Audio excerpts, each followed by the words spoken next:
Во следниве минути во Бекстеж следува едно навистина интересно интервју, односно имам голема чест и привилегија што разговарам со човекот кој што испеа безвременски хитови како Крал без круна, како Не кани ме, и сите овие песни, а и многу повеќе претпоставувам ќе ги слушнете на неговиот голем концерт кој што веќе е најавен за 24 декември. Денес си разговарам во Бекстеж со господинот Миле Кузмановски. Добре ни дојдовте.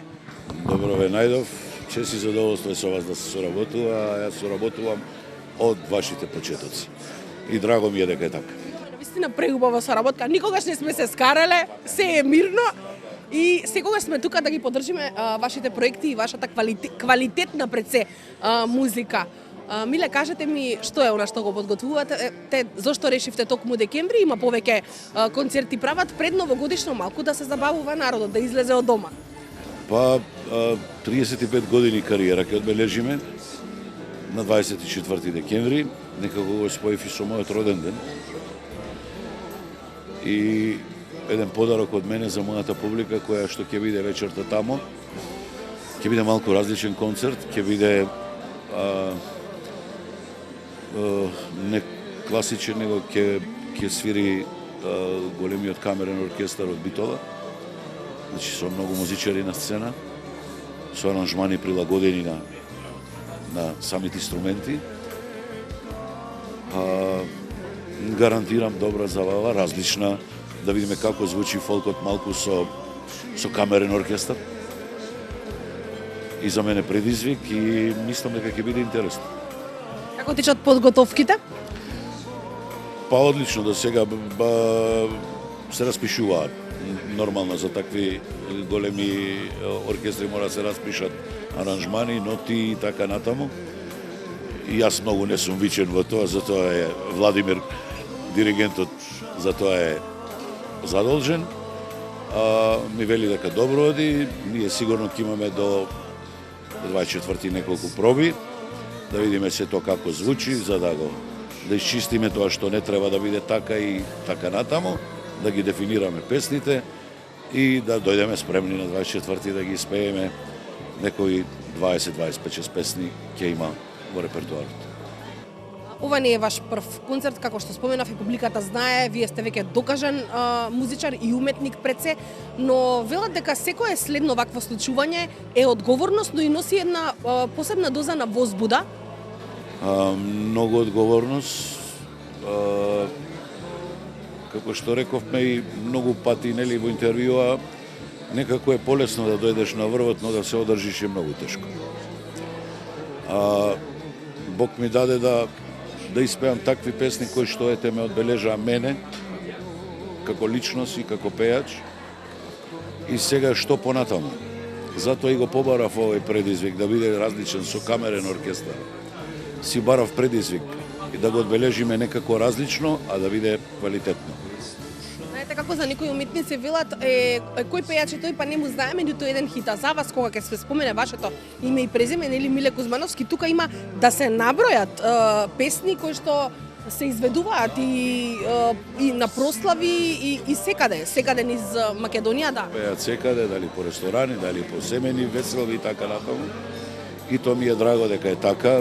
Прашањето во однос на тоа, само извинете што ќе ве прекинам, дали мислите дека ги препознавте овие песни или дека едноставно судбински беа наменети токму за вас и стигна до вас во вистинско време и ги изведовте на таков начин каде што внесовте многу емоција и тоа допре едноставно до публиката и живее низ годините?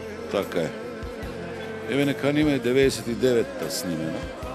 2000-та ги собра сите награди. Значи сега сме 25-та. Нели? 25 години и уште важи. Зошто важи? Затоа што луѓето ја осетија таа емоција што ја кажавте, дека некако се склопија коцките, мозаикот, музика, текст, аранжман и ја. Некако, така, сум кажувал како одбрав таа песна, снимав друга песна, ја добив само мелодијата на гитара и ја осетив мелодијата и реков ова јас ќе ја земам песна, ќе биде моја, што понатаму ќе видим. И така дојдовме на Цветници, Борче Нечовски направи брзо текст, некако се залепи и таму ја пеевме. Помина тамо како помина, чудно за тоа време, поп-фолк, малку беше чудна, но во тековната година веќе ги освои сите симпатии и сите награди. Така, некако судбинска моја била. Кралот без круна исто беше направена наменска, за мене нарачка.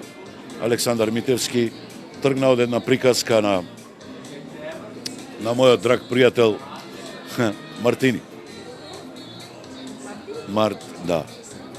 Љупчо, газда Љупче. И некако неговата животна приказка ја пресликал Александар во песна и ми ја даде мене. Стана хит? Да, реално нема вечер да не ја испеам по 2-3 пати, сигурно. Јас сега сежам, ако ме верувате, искрено ви кажувам, само што ми текна на мелодијата и на текстот, исто и не каниме, значи тоа се безвременски хитови. Евергрини кои што ќе останат и после мене. Концертот едва го чека вашата верна публика, едва го чекаме и ние ќе присуствуваме задолжително.